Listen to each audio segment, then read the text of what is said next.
أهلا بكم مع نور صبحي تي في بريزنتر إن كندا. والنهارده يا جماعة أنا حابة أشارككم ماي أميزنج اكسبيرينس مع أفضل شركة اتعاملت معاها بتقدم لنا خدمة الأي بي تي في.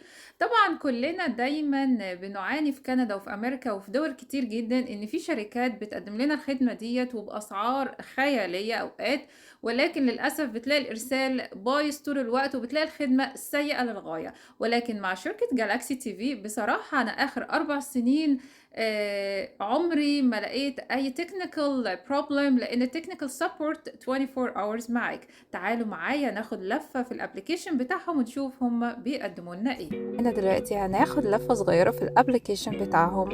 وشوفوا احنا هنستخدمه ازاي. طبعا زي ما انتوا شايفين فيها كل القنوات العربية والامريكية والكنديان ومتقسمين، جودتها عالية جدا، والافلام والمسلسلات ونتفليكس وكمان شاهد.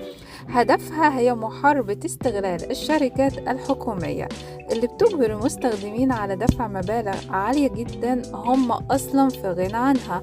سعر اشتراكها على مدار سنتين بيقارب سعر اشتراك شهر في خدمة حكومية. إذا أنصحكم بالتعامل معهم.